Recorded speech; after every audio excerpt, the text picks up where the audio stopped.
Tensions have escalated between the United States and Denmark over Greenland, an island that operates with a high degree of autonomy but is officially part of the Danish kingdom. Recent statements from the Trump administration have raised eyebrows, particularly after the US president suggested the possibility of acquiring the territory by force. Reports indicate that Trump has instructed senior military officials to prepare a plan for an invasion, sparking concerns among military leaders regarding the legality and political ramifications of such an action. Welcome to Global Affairs Academy for fresh updates. If you are new on this channel, subscribe now for such new international updates. The controversy intensified following the recent apprehension of former Venezuelan President Nicolas Maduro by US forces, with Trump reportedly discussing Greenland more frequently. Tensions have escalated between the United States and Denmark over Greenland, an island that operates with a high degree of autonomy but is officially part of the Danish kingdom. Recent statements from the Trump administration have raised eyebrows, particularly after the US president suggested the possibility of acquiring the territory by force. Reports indicate that Trump has instructed senior military officials to prepare a plan for an invasion, sparking concern among military leaders regarding the legality and political ramifications of such an action. Welcome to Global Affairs Academy for fresh updates. If you are new on this channel, subscribe now.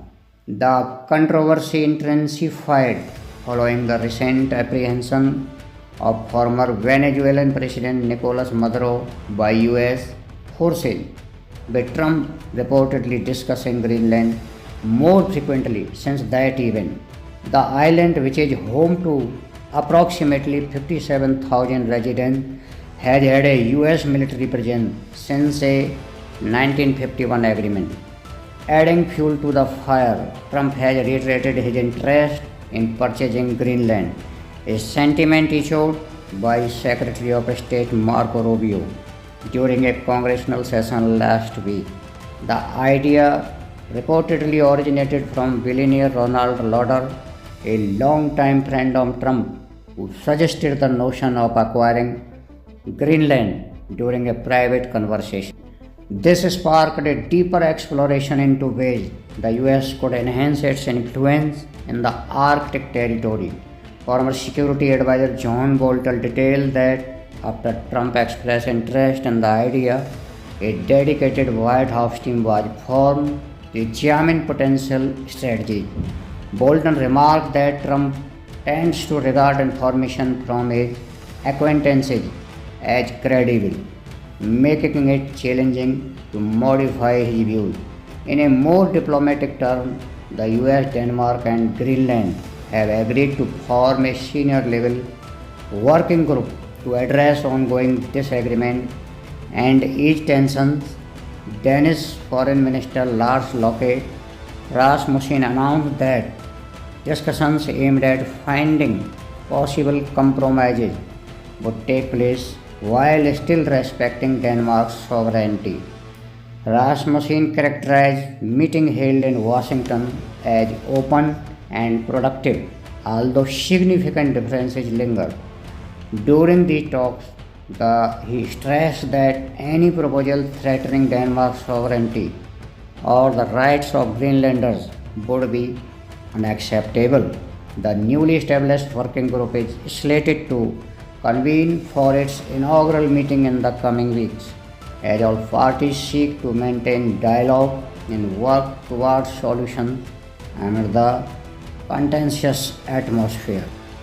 This weekend, Wednesday, the Conference of Presidents adopted the following statements in support of multilateralism and the rules-based international order and supporting Greenland and Denmark.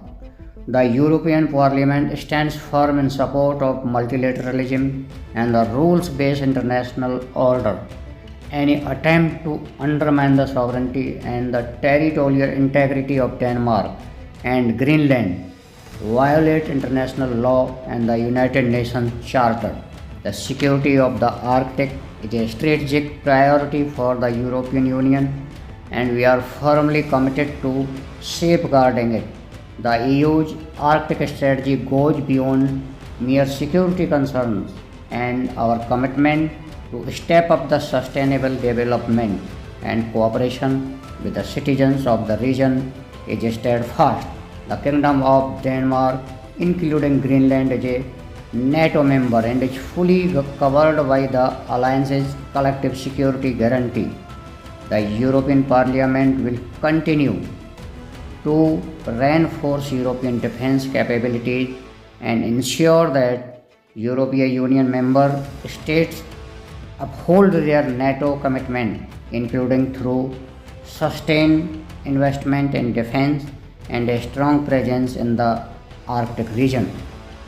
Arctic security is ensured within the NATO framework, and Denmark maintains agreements with key partners, including the United States, to protect the region. Decisions concerning Denmark and Greenland belong to Denmark and Greenland alone, in accordance with the relevant constitutional arrangement and agreement between Denmark and Greenland. Recalls that 1916 the United States through an agreement with Denmark declared that Denmark had full sovereignty over Greenland. With this agreement, the United States thus recognized that all of Greenland rightfully constituted Danish territory. External attempts to alter the status quo are unacceptable. The European Parliament unequivocally condemned the statements made by the Trump administration regarding Greenland, which constitute a blatant challenge to international law, to the principles of the United Nations Charter, and to the sovereignty and territorial integrity of a NATO ally. Such statements are unacceptable and have no place in relations between democratic partners. The European Union calls the European Commission and the European Council to define concrete and tangible support to Greenland and Denmark.